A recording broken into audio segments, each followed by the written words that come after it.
Frères et sœurs, nous vous invitons tous à partager la parole de Dieu. C'est un moment précieux pour nous. Nous allons directement dans la première épître aux Jean, la première épître de Jean, chapitre 4. Nous lirons 3 versets, versets 16, 17 et 18. Que le Saint-Esprit nous aide. Nous lisons au nom du Seigneur Jésus-Christ. Et nous avons connu l'amour que Dieu a pour nous. Et nous y avons cru. Dieu est amour. Celui qui demeure dans l'amour demeure en Dieu, et Dieu demeure en lui. Voici comment l'amour est parfait en nous, afin que nous ayons de l'assurance au jour du jugement. Tel il est lui, tel nous sommes aussi dans ce monde. Il n'y a pas de crainte dans l'amour, mais l'amour parfait bannit la crainte, car la crainte implique un châtiment, et celui qui craint n'est point parfait dans l'amour. L'apôtre Jean nous précise que nous avons connu l'amour que Dieu a pour nous. L'amour que Dieu a pour nous. Je ne parle pas de l'amour que nous avons vis-à-vis de Dieu, mais je parle de ce grand amour, de cet amour parfait que Dieu a envers nous qui croyons dans sa parole. La Bible dit que Dieu a tant aimé le monde qu'il a donné son Fils unique, afin que quiconque croit en lui ne périsse point, mais qu'il ait la vie éternelle. Gloire au Seigneur.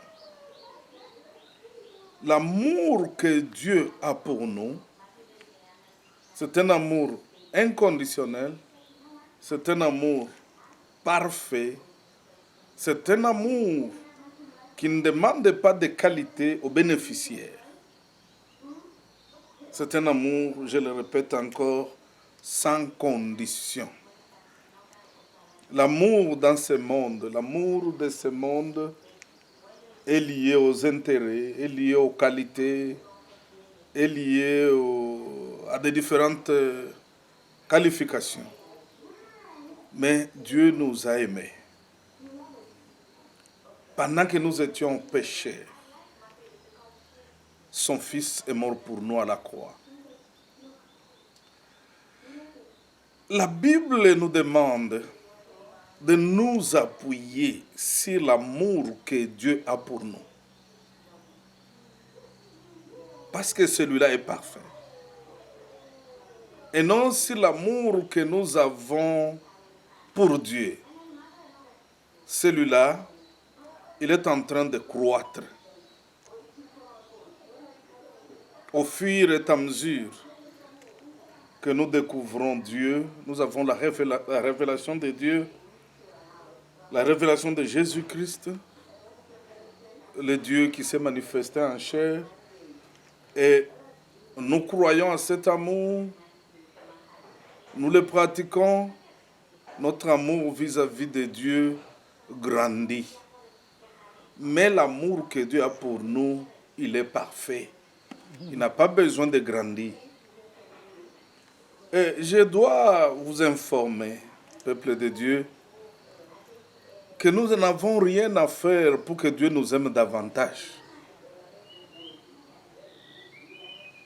Rien ne peut diminuer l'amour que Dieu a pour nous et rien ne peut l'augmenter parce qu'il est déjà parfait.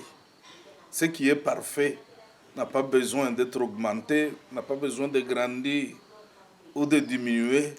Notre amour, l'amour que Dieu a pour nous est parfait. Et c'est en cet amour que nous avons cru, selon l'apôtre.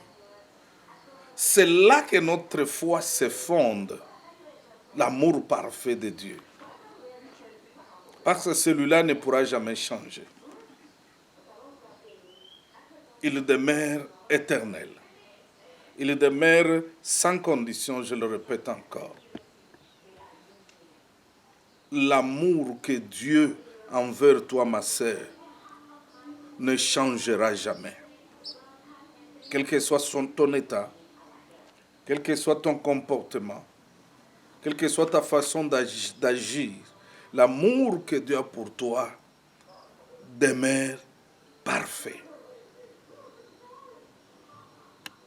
Gloire au Seigneur. Dieu ne nous retirera pas cet amour à la manière des hommes. Ésaïe 54, verset 10. Rien ne pourra faire changer Dieu concernant l'amour qu'il a vis-à-vis de nous. Cet amour demeure parfait.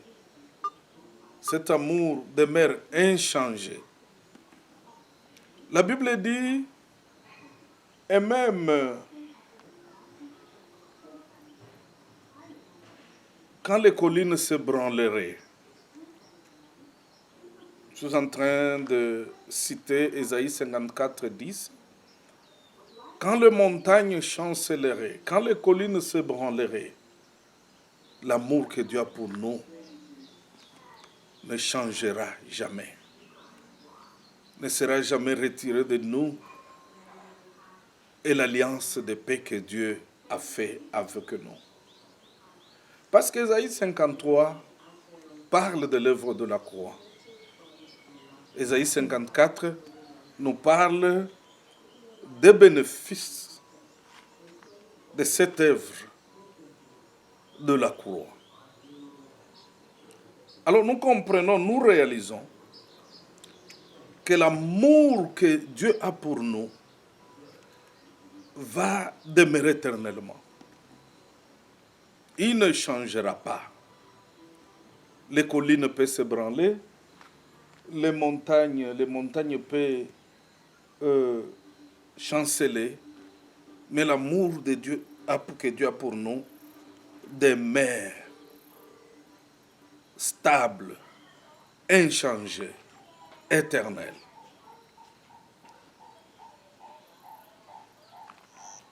Parfois nous pensons que ces jours-ci, nous n'avons pas beaucoup prié et Dieu nous aime moins. Nous devons prier beaucoup pour que Dieu nous aime davantage. Non. Dieu nous a déjà aimés davantage. Notre vie de prière ne fera pas que Dieu nous aime davantage, mais cependant, c'est mieux de prier et de prier beaucoup et plus prier dans la foi. Mais cela ne va rien influencer l'amour de Dieu pour nous. Gloire au Seigneur. Amen. Quand nous commettons les erreurs, nous devons seulement avoir le courage de les corriger, de les confesser, de nous repentir et aller de l'avant. Les erreurs peuvent nous refroidir. De petits péchés commis là, ça et là, peuvent nous refroidir. Ah, oh, Dieu ne nous aime plus. Parce que nous avons fait ceci, nous avons fait cela. Non. L'amour de Dieu pour nous demeure inchangé. Par contre, comme je l'ai dit en passant, que notre amour vis-à-vis de Dieu, notre amour vis-à-vis du prochain doit grandir. Au fur et à mesure que nous le pratiquons, au fur et à mesure que nous découvrons la profondeur de l'amour de Dieu pour nous, notre amour pour le prochain et pour Dieu augmente aussi. Mais je parle de l'amour que Dieu a pour nous.